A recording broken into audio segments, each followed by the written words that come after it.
Bienvenue dans Star Fox Analytics, le podcast au cœur de vos décisions. Aujourd'hui, on explore ensemble les dernières évolutions marquantes des outils d'analyse et des stratégies data.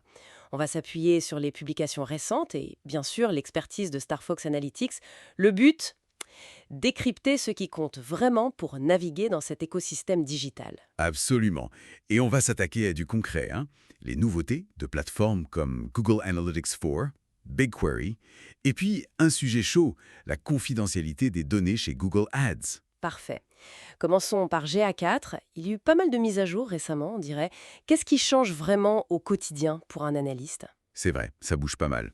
Alors, une fonction qui était très attendue fait son retour, pouvoir comparer jusqu'à 5 lignes de données dans les rapports. Ah oui, ça c'est pratique. Très pratique, ça facilite l'exploration visuelle. Et plus largement, GA4 intègre de plus en plus d'intelligence. Par exemple, la détection automatique d'anomalies. Ça aide à repérer vite les variations importantes. Sans devoir chercher pendant des heures. C'est ça. On a aussi des infobulles pour mieux comprendre les métriques, le marquage d'événements clés facilité. Bref, tout pour rendre l'analyste un peu plus autonome pour les premières investigations. Les rapports sur les transactions et l'acquisition sont aussi plus détaillés. Intéressant cette idée d'autonomisation. Et si on regarde des côtés de BigQuery, est-ce que l'IA prend aussi de l'ampleur? Clairement oui. La nouvelle page d'Insight et recommandations en est la preuve. Elle utilise le machine learning via Active Assist pour analyser comment on utilise la plateforme et faire des suggestions. Des suggestions sur quoi, par exemple? Sur l'optimisation, hein, partitionnement, clustering. Des techniques pour organiser les données, accélérer les requêtes et, au passage, réduire les coûts. La plateforme guide l'utilisateur là-dessus maintenant. D'accord. Et elle alerte aussi sur la sécurité. Par exemple, si des permissions IAM, les accès en fait, sont trop larges. C'est vraiment l'IA qui aide à être plus efficace et plus sûr. Et cette fameuse vector search, la recherche vectorielle, ça ouvre quelle porte, ça? Alors ça, c'est maintenant dispo pour tout le monde dans BigQuery. Pour faire simple, ça permet de chercher sur le sens, sur la similarité sémantique, et pas juste sur des mots-clés précis. Ah oui, c'est puissant, ça. Énormément. Imaginez analyser des commentaires clients, des descriptions produits, chercher des rapprochements qu'on ne verrait pas autrement. Ça change la donne pour les données non structurées. StarFox a publié un guide là-dessus d'ailleurs, qui explique bien les cas d'usage. Très clair. On passe à Google Ads et la confidentialité. Le confidential matching, le nom est un peu technique. C'est quoi l'idée derrière? L'idée principale, c'est de permettre aux annonceurs d'utiliser leurs données first party, leur liste client par exemple, de façon sécurisée. Surtout dans ce contexte sans cookies tiers qui approche. D'accord. Et comment ça marche concrètement? Ça utilise ce qu'ils appellent un environnement d'exécution sécurisé, un TEE. C'est comme un coffre-fort numérique temporaire, ultra sécurisé.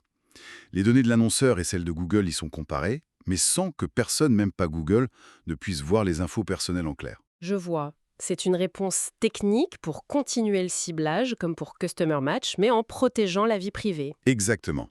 C'est un équilibre qu'ils cherchent. Parfaitement expliqué. Avant de faire la synthèse, une petite astuce pratique vue chez StarFox récemment. Oui, une qui concerne Looker Studio et la gouvernance. C'est un détail, mais important.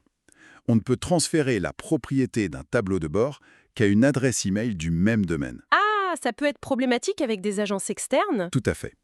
Si l'agence crée le dashboard, ça peut devenir un casse-tête pour récupérer la propriété. Donc le conseil est simple, créez toujours les tableaux de bord en interne. Quitte à partager les accès ensuite.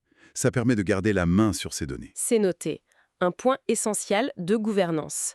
Et pour finir ce tour d'horizon, un mot sur les actualités propres à StarFox. Oui, deux choses rapides.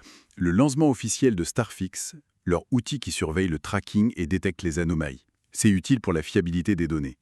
Et ils sont maintenant sur Medium, pour partager leur expertise data plus largement, même à l'international. D'accord.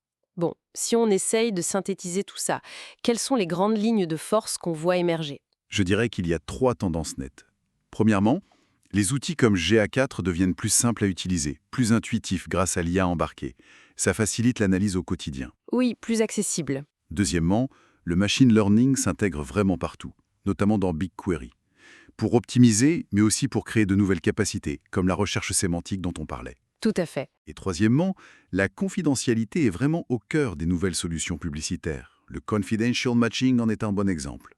Et bien sûr, la gouvernance reste clé, comme le montre l'astuce sur Looker Studio. Effectivement, on voit bien cette convergence. IA, une analyse plus intelligente, plus automatisée et en même temps plus soucieuse de la vie privée. C'est exactement ça.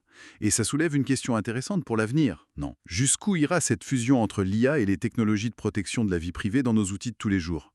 Comment ça va changer notre façon de travailler? Merci d'avoir écouté Star Fox Analytics. Pour aller plus loin, téléchargez nos guides sur starfox-analytics.com. À bientôt.